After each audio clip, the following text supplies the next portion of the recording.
Good morning, all. My subject today is startups. Many of you are in corporate America, where you have your own office or your own cubicle, and you're sitting around and thinking about, what if? What if I started my own company? Would that be exciting? I could be my own boss. I could be the CEO. I could hire and fire at will. Boy, would that be fun. Starting a company is the hardest thing in the world to do, besides having a baby. And I can't comment on that. Starting a business is different from changing from one job to another, although you go through the same anxiety. But in starting a business, you don't know when dollar one is going to come. So you have to be prepared financially to have conviction that we're going to be able to generate dollars within 6 months, or 8 months, or 3 months. Then another problem is people. You can't do it. Like Obama said, you didn't build that yourself. You need other people. You need infrastructure. So where are you going to get other people? So when you come up to somebody and say, I'm going to start another company and I'd like you to be the vice president of technology. Oh my goodness, leave my cushy job at ABC company to work in a startup, but I get to be the chief technology officer, get to help with the vision. So you have to be able to sell a dream to other people in order to bring them on board. And selling a dream, pretty hard to do when they're putting their financial status at risk. So that is part of it. Now I've been in 4 startups. I've started 2. This is my second one. The first one I started, it was 1991. And I was a regional sales manager. I'd fly around the country selling $100,000 software packages. And what a pain that would be to get on an airplane and go to Peoria to sell a $100,000 software package. You pitch the person, yep, we're going to run it up the flagpole. So you're back on the airplane going home. $400 airplane ticket. So I came to the conclusion in 1991 when Apple announced the PowerBook, 7.5 pounds, black and white. It had sound. I said, sales are going to be going electronic. So I formed a company called Technology. The worst name on the planet because people are afraid of technology. They don't want anything to do with it, especially in 91. I would go into a company and produce their corporate story in interactive multimedia on the Apple PowerBook computer. The theory was they'd buy 20 of them from me for all their salespeople to be distributing. Think web page at corporate story. This was 91. This was before PowerPoint. This was before Photoshop. Wow.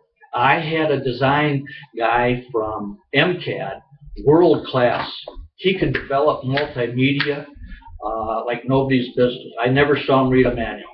Always hack at it and figure it out.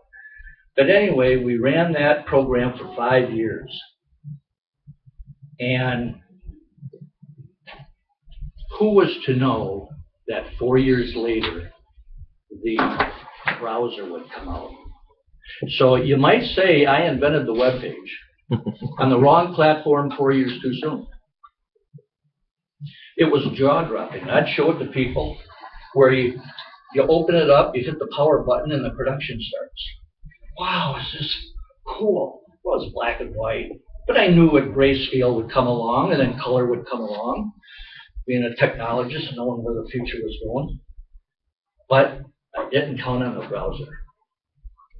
Kind of shot me right in the back. Boom! By then, I was $100,000 in debt because I had 23 of these laptops now. Ended up turning out the lights. Bankruptcy. Yeah, failure. Son of a gun. When you had all these dreams of changing the world. Well, fast forward to 2008, and the iPhone comes out. Well, hey, these things you can dial up all these other numbers and talk to a lot of people. Who needs phone numbers? This is bullshit. Excuse me. This is bull. They should be able to talk some other way.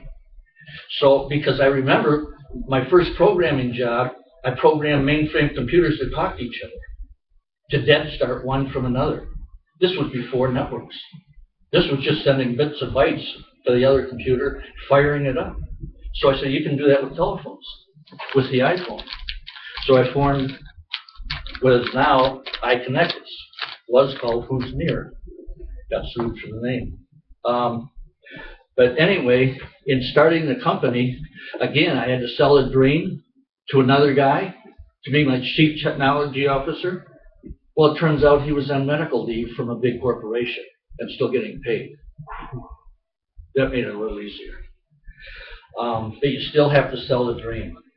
But finding vendors to do work for you, knowing that you don't have any money and are you going to be able to pay the bill? That is another problem that you go through. And so from there, the product, you run into brick walls all over the place. Can I count on Apple having the same design tools 2 years from now as they do now? I mean, you just don't know. There's a lot of ifs, ands, and buts. And it is very awkward to deal with a lot of the vendors. So, in conclusion, if you want to start a company, do your homework up front and do a lot of research and talk to a lot of people. And boy, if you can get a customer up front, that is part of the solid solution, by having some customers before you start developing the product. So be cautious, but get out there and pursue your dream. Mr. Postmaster.